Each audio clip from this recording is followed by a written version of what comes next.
Hi friends, this is Theodore Jones coming at you on June 7th, 2014. Here's what you waited for, my long-awaited rant on monogamy. Ooh! Oh. Yes, and why I have to help you today realize the fact that, as Warner Williams might say, not about monogamy in particular, about certain other things, though, that monogamy is a lousy, stinking sham. Monogamy is a corporate invention, just like Christianity. And its purpose and intent is to further the goals and means and purposes of the state and of consumerism. So, monogamy is not a sacred institution. Conventional marriage is not sacred, because most conventional marriages and conventional monogamous relationships lead to the narcissistic killing house of mom and dad. Yes, the narcissistic killing house of mom and dad. Not my phrase. This is Adi Daz, and this is something that you can read about in his theatrical piece called "The Mummery Cult of Pairs Set Free." The Mummery Cult of Pairs. So there's another expression for the same thing I'm talking about in this rant today: monogamy. Monogamy is the Mummery Cult of Pairs, to use Adi Daz terms. And uses other terms. It is the regeneration, the continual manufacturing of monogamy is the continual manufacturing of the Mummery Cult of Pairs and a materialistically bound relationship that is mediated by the marketplace, by consumerism, and by the purposes of the state.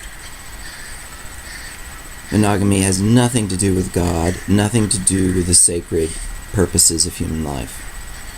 Monogamy is an engine of what keeps people bound in materialism. Monogamy and materialism are one and the same.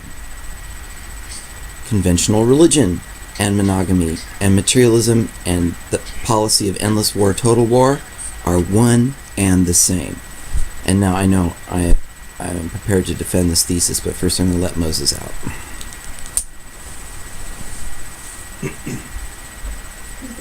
Little dog. Instead, you want to go. You want to do.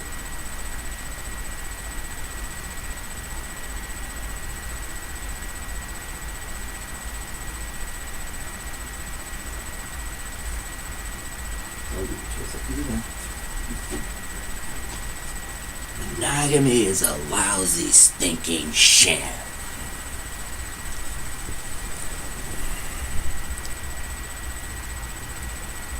I hope this isn't some kind of grave disappointment to those of you out there that are still rooting for monogamy, trying to find Mr. and Mrs. Right, and you haven't yet become disillusioned with that search, and you think that the seeking for a life partner, a intimate partner, is going to make you happy and fulfilled. Now, I'm not even at this time going to go into a rant about how conditionality cannot lead to fulfillment. Therefore, all monogamous purposes being conditional, okay, I am going into it. Monogamous purposes being entirely and utterly conditional all lead to bondage, are all implicated in your self-contraction and your seeking for fulfillment through conditional terms, which embroils you and meshes you in deeper, ever deeper levels of suffering. And there's no area of human life more fraught with suffering than the emotional sexual bond that we form with our primary intimate partners, including family members. So it's in the domestic plane of domesticity, of the householder life, that you see the greatest bondage, and people sinking ever deeper into householderism that implies them in a system of state control, taxation, religion, all these purposes that are there to control people, to keep them materialistically bound. So what you do as a monogamist is directly implicated in state control and religious control of you. When you can see beyond your grasping need to achieve fulfillment through another, then you can start to break the shackles that keep you bound, as in the Matrix movie, to a materialistic system that is headed 5 different ways towards self-destruction right now. So you have the most extraordinary opportunity to wake up. And you're going to have to you're going to have to inquire, enter into all of your own emotional, sexual issues and objects in order to be fully responsible for your own activity of emotional, sexual self-bondage. And you can use resources such as the following. This is a universal recommendation that everybody purchase this book, The Treasure Consideration by Adi Da. And I'll even give you guys just a quick little bit of reading. This is from page 59. This is quite at random, I would say. This is from The Ritual of Self-Contraction by Adi Da. And this is germane because this is his emotional, sexual, and Oedipal teaching. This is a part of it. This is a part that emphasizes his evaluation and consideration of everything to do with the human Oedipal sexual emotional configuration and how it is the key, mind you, the key to human suffering. Understanding of this is key to the understanding of the ego and self-contraction and all seeking. Okay. It is not necessary or even possible to become immune to the feeling of being rejected. To become thus immune, you would have to become immune to love itself. What is necessary and also possible is to enter fully into the spiritual life sphere of love. In the way of the heart, this is done by first entering by heart into my company, and thus and thereby into the company of the divine person, and therein to submit to the divine embrace of love, wherein not only are you loved, but you are, to the degree the ego I is surrendered, forgotten, and transcended in me, love itself. Then you must magnify that love radiance in the world of human relationships. So that's the end of the quote, and those are marching orders. You must magnify that love radiance in the world of human relationships. And that, you could say, is the great purpose of relationships, not monogamy, but the magnification of love radiance to everybody, not just your intimate partner.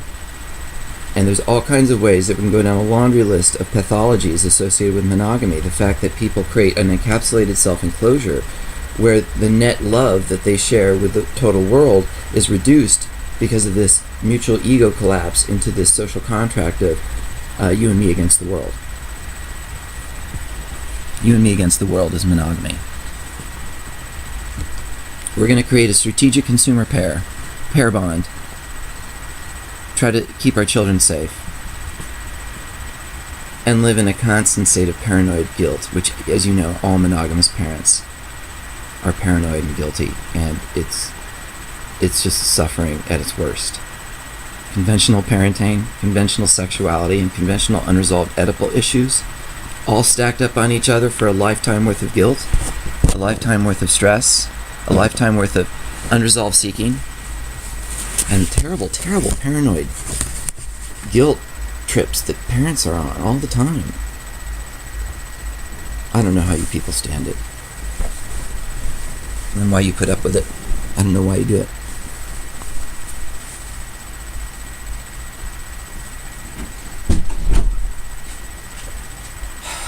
Feng shui, just feng shui, dealing with the feng shui. I love Pan, I love Kuan Yin. By the way, I'm pagan. Okay.